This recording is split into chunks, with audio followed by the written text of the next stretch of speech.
माला की सास लीलावती स्वभाव की बहुत बुरी थी। वो अपने बेटे किशन की शादी एक अमीर परिवार में करना चाहती थी, पर किशन को माला से प्यार हो गया और उसने माला को अपनी पत्नी बना लिया। किशन जरूरी काम से दूसरे गांव गया हुआ था। वहां किशन की तबीयत अचानक बिगड़ गई, जिस कारण किशन कुछ दिन माला के घर पर ही रहा था। तब माला और उसके बूढ़े पिता ने किशन की खूब देखभाल की थी, इसीलिए किशन को माला का स्वभाव बहुत अच्छा लगा था। किशन को माला की सच्चाई पता थी कि माला बचपन से बोल नहीं सकती, वो गूंगी है, पर किशन को फिर भी इस शादी से कोई ऐतराज नहीं था। उसने कलावती को शादी के लिए तो मना लिया, पर कलावती एक गूंगी बहू के आने से नफरत से भरी हुई थी। माँ, भैया ने तो हद ही कर दी, तुम्हारे तो सारे सपनों पर पानी फिर गया। भैया एक तो गूंगी बहू ले आए, ऊपर से गरीब, अपने साथ दहेज में एक अंगीठी उठा लाई है। मुझे तो लगता है कहीं अंगीठी जलाकर हमें ही ना उसकी आग पर सेक दे। अरे तू चुप कर, फालतू की बातें मत बोल। इसे तो मैं ऐसे रखूंगी जैसे घर के नौकर भी नहीं रखे जाते होंगे। मैंने उसे आते ही घर के सारे काम करने में लगा दिया है। बस कुछ दिनों की बात है, अपने आप ही परेशान होकर मेरे बेटे को छोड़कर चली जाएगी। मैं इसे इतना तंग कर दूंगी। लीलावती ने सोच लिया था कि वो माला के जीवन को दुखों से भर देगी, इसीलिए वो उसे बहुत तंग करती थी। सारा दिन घर के काम करवाना, कोई काम ना हो फिर भी जबरदस्ती उस पर काम का बोझ डाल देना। माला कपड़े धोकर थोड़ी देर पहले ही सूखने डालकर आई थी। वो कुछ बोल नहीं सकती थी। इस बात का फायदा उसकी सास ने उठाया और धुले हुए कपड़ों पर धूल लगाकर फिर से माला को धोने के लिए बोला। ऊ ऊ, अरे गूंगी कहीं की, ये ऊ क्या कर रही है? ये देख, इन पर धूल मिट्टी लगी है। अब तू इन कपड़ों को फिर से धो। पता नहीं कैसे काम करती है। और जल्दी जल्दी सारे कपड़े धोकर शाम के खाने की तैयारी कर लेना। हमारे यहाँ 7 बजे खाना खा लेते हैं। जब से तुम आई हो खाना हमें देर से मिल रहा है। माँ, भाभी बहुत फीका खाना बनाती है, इनको बोलो थोड़ा मिर्च मसाले वाला बनाए करे। और आज मेरा बढ़िया पूड़ी पकवान खाने का बहुत मन है। हाँ तो कोई बात नहीं, ये बना देगी। वैसे भी कौन सा कोई काम करती है। आधे घंटे में कपड़े धोकर सूखने डाल और उसके बाद अगले आधे घंटे तक खाना तैयार हो जाए। माला की सास और उसकी ननद उस पर हुक्म चलाकर कमरे में चली गई। माला ने धुले हुए कपड़ों को फिर से धोया। उसके बाद उसने ढेर सारा खाना भी बनाकर तैयार किया। माला बोल नहीं पाती थी, इसलिए उसके पति को इस बात का पता ही नहीं चलता था कि उसके पीछे से उसकी माँ और बहन उसकी पत्नी को कितना तंग करती हैं। किशन के आने के बाद वो दोनों जानबूझकर काम करने का बहाना करती और माला कुछ बोल नहीं सकती थी। माला जब उदास हो जाती तो अपने कमरे में जाकर उस अंगीठी के पास बैठ जाती। वो अंगीठी उसकी माँ की निशानी थी जो उसके पिता ने उसे शादी के समय में दी थी। माला रात के समय जब सब सो जाते तो अंगीठी के पास बैठकर खूब रोती और मन ही मन अपने माँ को याद करती।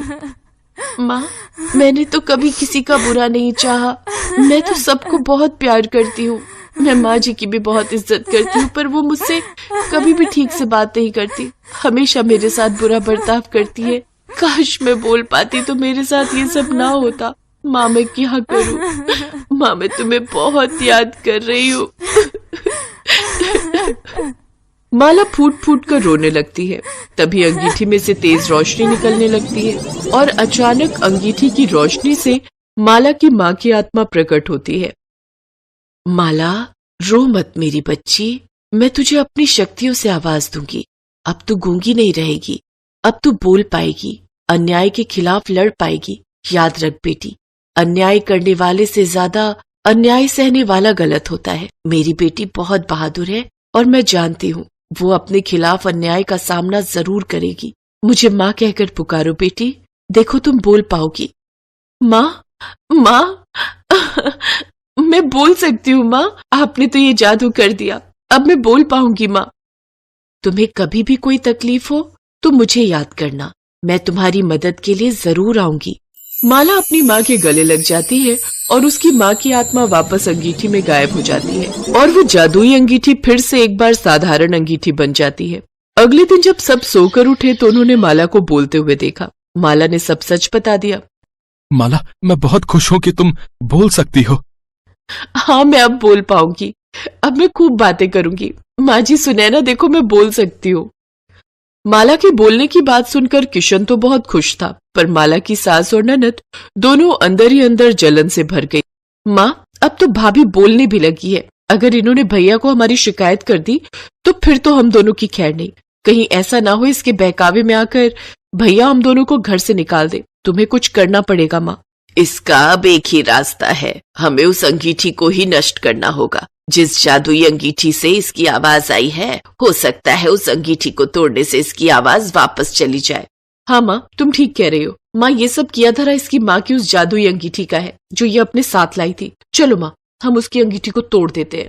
लीलावती और उसकी बेटी गुस्से में माला के कमरे में जाती है और जादुई अंगीठी को तोड़ने के लिए जैसे ही उठाने लगती है, उसमें से आग निकलने लग जाती है और वो दोनों घबरा जाती हैं और बचाओ बचाओ चिल्लाने लगती हैं। कमरे का दरवाजा जादू से बंद हो जाता है।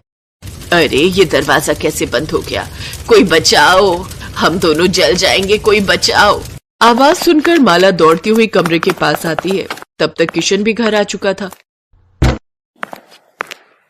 अंगीठी में से आवाज आती है, तुम दोनों ने मेरी बेटी माला को बहुत तंग किया है। किशन बेटा, तुम्हारी माँ और बहन दोनों मेरी बेटी माला पर बहुत अत्याचार करती रही हैं। इन दोनों ने मेरी बेटी का जीना दूभर कर दिया था। अब मेरी बेटी की आवाज लौट आई तो ये भी इन दोनों से सहन नहीं हुआ, इसीलिए मुझे वापस यहाँ आना पड़ा। किशन को सारी सच्चाई पता चल चुकी थी। माँ सुने ना, तुम दोनों ने मेरी पीठ पीछे मेरी पत्नी को इतना तंग किया। माला ने आपका क्या बिगाड़ा है? ये आपकी इतनी सेवा करती है। आप दोनों को तो खुश होना चाहिए कि माला बोलने लगी है। हमें माफ कर दो, हमसे गलती हो गई बहू। भाभी हमें माफ कर दो, हमें इस आग से बचा लो भाभी।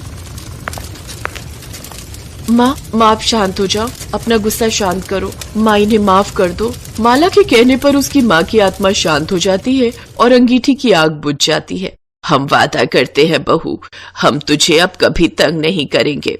हाँ भैया, अब हम भाभी को कभी कुछ नहीं कहेंगे। माँ जी, माँ के जाने के बाद मैंने सोचा था कि मुझे माँ मिल जाएगी। मैंने हमेशा आपको अपनी माँ माना है और ननद जी को अपनी बहन। मैं तो सिर्फ आप सबका प्यार पाना चाहती हूँ। हम सबको प्यार से मिलकर रहना चाहिए। हाँ बेटा, अब हम भी अपनी बहू को शिकायत का कोई मौका नहीं देंगे। हम सब प्यार से रहेंगे। देखा माँ, माला का स्वभाव कितना अच्छा है। इसने आपको कितनी जल्दी माफ कर दिया।